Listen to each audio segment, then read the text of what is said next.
This video is dedicated to my both Mining Institute, Government Polytechnic, Kirsado, Chhindwara, Madhya Pradesh, and RCRT Chandrapur, formerly known as Chandrapur Engineering College. Okay. In this video, we will see the difference between Regulation 222 and Regulation 4. ये regulation 222 है, 222 annual returns देख रहे हैं ना, और एक regulation 4 में भी आप एनुअल रिटर्न्स पढ़े हैं. ठीक है, तो दोनों में क्या डिफरेंस है? क्या दोनों एक ही चीज है? नहीं बाबू, दोनों अलग अलग चीज है, दोनों एक चीज नहीं है. अब एक फार्म टी भी होता है माइंस रूल्स में, फार्म्स अंडर माइंस रूल्स का एक वीडियो भेजे हम.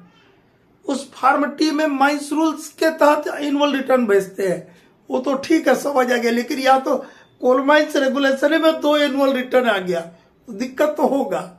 नहीं, दिक्कत नहीं है. आप लोगों को ये जो दिया है, ये किस चैप्टर का चीज है?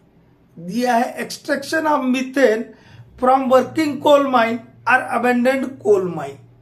अबेंडेंड कोल माइन या जो चालू वर्किंग कोल माइन मतलब जो चल रहा है कोल माइन, उससे यदि हम मीथेन एक्सट्रैक्ट करते हैं तो उसके लिए भी कुछ set of conditions, set of precautions, set of forms होगा कि नहीं होगा? होगा.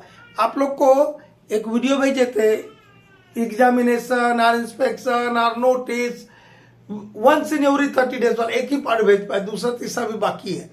उसमें एक 220 रेगुलेशन भी बताए थे, notice of commencement of extraction of methane करके बताए थे. क्या बताए थे उसमें? जो आपका कोल माइंस के लिए रेगुलेशन 3 लागू होता है, सेम चीज यहां पर भी है, बस थोड़ा सा फिर भी डिफरेंस है.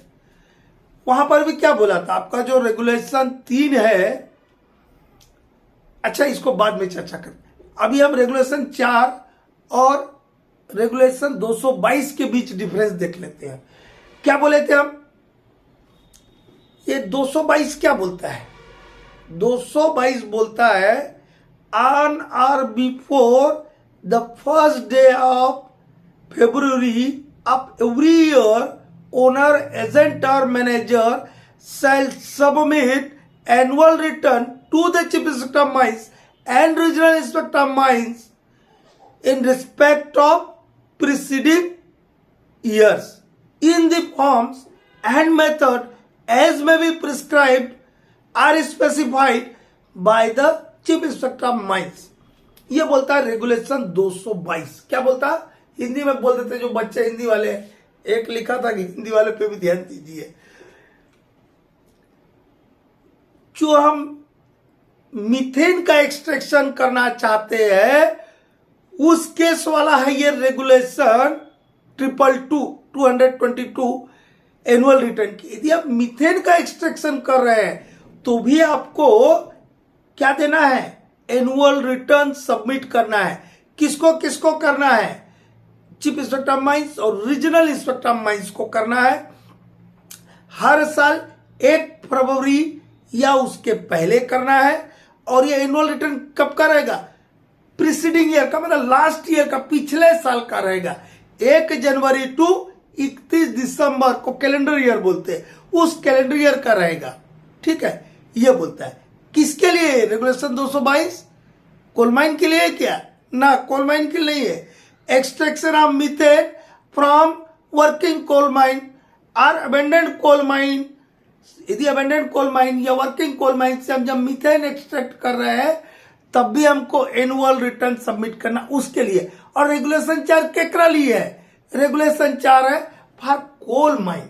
किसके लिए हो? For coal mine. रेगुलेशन 4 में हम क्या बताए थे? वहां बताए थे रेगुलेशन 4 में कि एनुअल रिटर्न जो फार्म 3 में 3 आदमी को देते हैं, ऐसा बोले थे. एनुअल रिटर्न फार्म 3 में 3 पर्सन को देते हैं, ऐसा बोले होंगे चूहक के. ठीक है, कौन कौन को देते हैं? Chief inspector of mines, regional inspector of mines और डिस्ट्रिक्ट मजिस्ट्रेट को फार्म 3 में देते हैं कोल माइन के केस में. क्या लिखा है रेगुलेशन 4 में? दो ठुल तो बात है, बड़ा ध्यानपूर्वक सुनिएगा, धीरे धीरे बोलता हूं, फास्ट स्पीड में नहीं बोलता हूं। On or before first day of February of every year, owner, agent or manager shall submit annual returns to the chief inspector of mines, regional inspector of mines, district magistrate in form 3 in respect of the preceding year। पिछले साल के लिए owner, agent या manager इस साल में 1 फरवरी या उसके पहले फॉर्म 3 में 3 आदमी को एनुअल रिटर्न देंगे, नाम बता दिए। और इसके आगे 2 है, और इसी में ऑब्जेक्टिव आता है, इसी में बच्चा फिर एग्जाम में ना ऐसा ऐसा करने लगता है, वैसा नहीं करना। सुनो, कुछ नहीं दिया वहां पे पार्ट 2 में, सब रेगुलेशन 2, सब रेगुलेशन 4 का सब रेगुलेशन 2 में कुछ नहीं दिया है। दो ठुल बात को ध्यान रखना। एक क्या केस हो सकता है? एक केस हो सकता है ओनरशिप चेंज हो जाए, या माइन अबेंडेंड हो जाए, या क्लोज्ड हो जाए, एक एक केस हुआ। दूसरा केस क्या हो सकता है कि हम वर्किंग को 60 दिन से अधिक के लिए डिसकंटिन्यू कर सकते, इतना केस हो सकता है। तो रेगुलर वे में तो हमको यदि सब ठीक ठाक चल रहा है, ये जो भी हम बोले ये नहीं हुआ, हो रहा है या नहीं हुआ है, तो आपको 1 फरवरी या उसके पहले एनुअल रिटर्न सबमिट कर देना है। लेकिन ओनरशिप चेंज हो गया, या माइन बंद हो गया, अबेंडेंड और क्लोज्ड हो गया, तो आपको ऐसा होने के विदिन 30 डेज, 30 दिन के अंदर में you have to submit, you मतलब ओनर, एजेंट और manager have to submit annual returns, okay. And within 90 days आप डिसकंटिन्यूस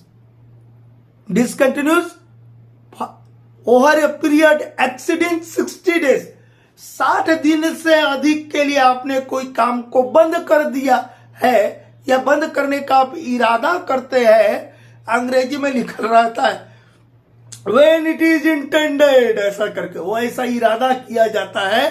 तो 60 दिन से अधिक के लिए आप जब डिसकंटिन्यू करने जा रहे हैं तो उसके 90 दिन के अंदर में आपको एनुअल रिटर्न सबमिट करना, ऐसे ही है, ठीक है। ऐसे ही जो रेगुलेशन 3 था वहां पर भी किसको किसको देना था नोटिस, आपको रेगुलेशन 3 जब भी पढ़िएगा, माइंडसेट का सेक्शन 16 को पढ़िएगा।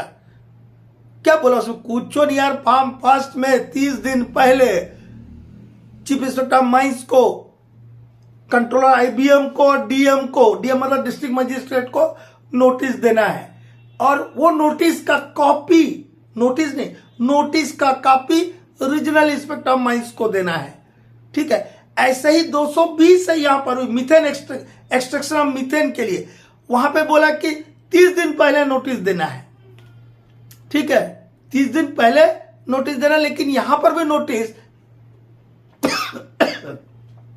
222 में क्या बोले हम, 2 ही आदमी को दिए, वैसे यहां पर भी 220 में 2 ही आदमी को notice of commencement of extraction of methane का 2 ही आदमी को देते हैं 30 दिन पहले, चीफ इंस्पेक्टर माइंस और रीजनल इंस्पेक्टर माइंस को, ठीक है।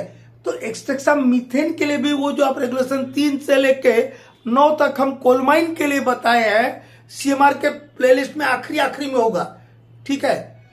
लास्ट ईयर हम नहीं बताए थे, इस बार बताए हैं, तो उसको जाकर के देखिए, समझिए, ताकि आप लोग को फायदा होगा, ठीक है। Thank you.